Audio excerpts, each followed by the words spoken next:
The story of the new version of Superman continued this week in the pages of Absolute Superman 9. For those that haven't been keeping up, this series takes place in an alternate universe that was created by the new god Darkseid. Since he sacrificed himself to form this universe, we haven't seen much of him, but his negative energy permeates the universe and has twisted everything.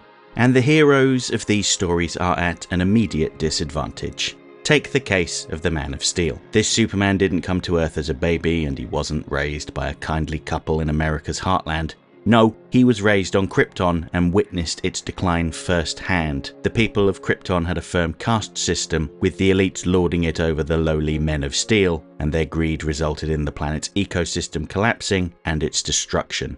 His parents attempted to save him and as many of their people as they could, but it was too late. Only Kal-El was able to escape, thanks to his artificial intelligence and supersuit, Sol.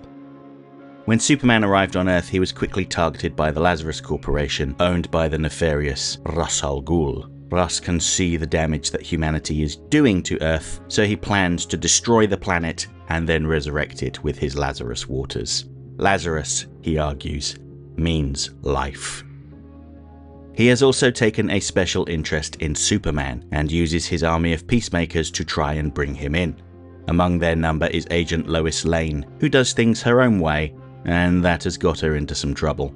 In the last issue, both Lois Lane and Alpha of the Omega Men, better known as Jimmy Olsen, tracked Superman to Smallville, but the Peacemakers, led by the psychotic Chris Smith, shot Superman with kryptonite bullets. In order to save his life, Superman agreed to flee with the Omega Men, who made their dramatic arrival using a boom tube, which will be very familiar to anyone that knows anything about Darkseid and the rest of the new gods. And that's pretty much the main talking point from this issue. They don't explicitly say this, but the Omega Men are the followers of Darkseid, and I suppose the hint was there in the name, wasn't it? Their leader, Primus, who I am almost certain is Talia al Ghul, saves Superman's life by using a strange machine on him. It's a father box. Now, the father box should not be confused with the more well-known mother box, although they are very similar. Mother boxes are sentient machines that are connected to the source, essentially God, that were created by the new god Haimon. They are primarily used to summon boom tubes, a very rapid form of transport, but they have other uses including energy regulation and healing properties. Father boxes, meanwhile, are apocalyptic attempts at creating their own mother boxes, except they corrupt the user and bring them under Darkseid's influence. While Primus calls it a God box, when the machine connects with Superman, it tells him that it is a father box. So it seems that it may not have spoken to Primus or any of the other Omega Men, or if it did, it didn't reveal its name. While its origins are unclear, Jimmy Olsen tells Superman that the father box was millions of years old and it had fallen from the sky. The father box showed Superman what was coming for Earth: huge pits of fire and ghettos as far as the eye can see. The Omega Men think that this is what Ra's al Ghul has in mind for the planet, but no. This is Darkseid's vision. It sounds just like his homeworld, Apocalypse. And Superman has his role in making Darkseid's vision a reality. But that's not all we learn from Superman's conversation with Jimmy. When asked why he became an Omega Man, Jimmy talks about wanting to do something about the state of the world. In an act of world building, he lists off some of the big problems affecting society. The mysterious Area 41, as seen in Absolute Wonder Woman, the government's Project Olympus from Absolute Flash, and the sadistic billionaire called Joker from Absolute Batman.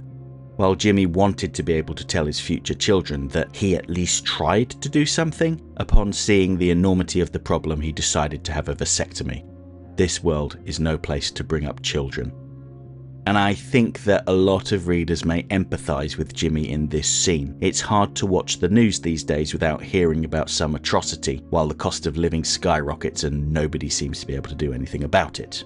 But the Omega Men are trying, even if Superman has issues with their methods. They saved his life, so he feels like he owes them, but that doesn't mean he's a card-carrying member. He accompanies them on a mission to Pakistan, where civilians are protesting the massacre of their countrymen at the hands of Chris Smith. Superman tells Primus and the Omega Men not to use lethal force, and they agree to try things his way. It's a shame that the Peacemakers don't feel the same way as they roll out new weaponry, Peacemakers, to try to pull Superman apart. Superman can handle these weapons with relative ease, but what he struggles with is finding that the protesters had been captured and executed. Primus's response is to lash out at the remaining Peacemakers, and she attempts to kill them. Despite everything he has seen, Superman intervenes and catches the bullet. Primus doesn't scold Superman, but she tells him that his reluctance to kill will cost innocent people their lives. She wants him to join her in killing Chris Smith and eventually Ra's al Ghul himself. But Superman can't bring himself to do it. He knows the value of life, of all lives, and cannot get behind killing the Peacemakers or Ra's al Ghul, no matter how much they might deserve it.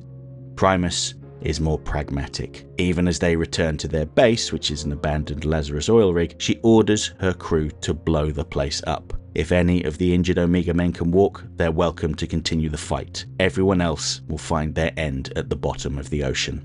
However, after a quick roll call, they realise that they left someone behind in Pakistan. Jimmy Olsen didn't make it back with them.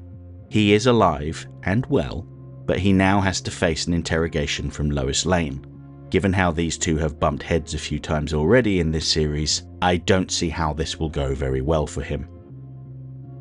Absolute Superman 9 is available now from all good comic shops. If you are based in the UK and don't have a comic shop near you, then you might want to use my affiliate link with the UK's biggest comic book retailer, Forbidden Planet. I have included a link in the pinned comment on this video. Alternatively, if the idea of hoarding a collection of comic books fills you with dread, I did it again. I ordered a couple of dozen issues of Jack Kirby's Commandy series. Why won't anyone stop me? You may want to try getting a digital copy of the issue from Amazon. I also have an affiliate link with them, which you could use to help my channel out. This is also included in the pinned comment. To those that have read this issue, what did you think? Ra's al Ghul's interrogation of Lois Lane was a lot less violent than I thought it would be. Although I suppose he knows that she doesn't care about threats of violence made towards her, but his threat to kill her father will get an entirely different result. I thought it was very interesting how Sol so astutely pointed out that Earth was a corrupted world and was concerned about the impact it was having on Superman. Do you think Sol knows more than it's letting on, or is it just particularly observant? And yes, why do you think that Ra's has claimed Superman as his son? Is he just used to being able to say whatever he wants and do as he pleases because he has more money than God? Or is there something else going on? Let me know what you think in the comments below.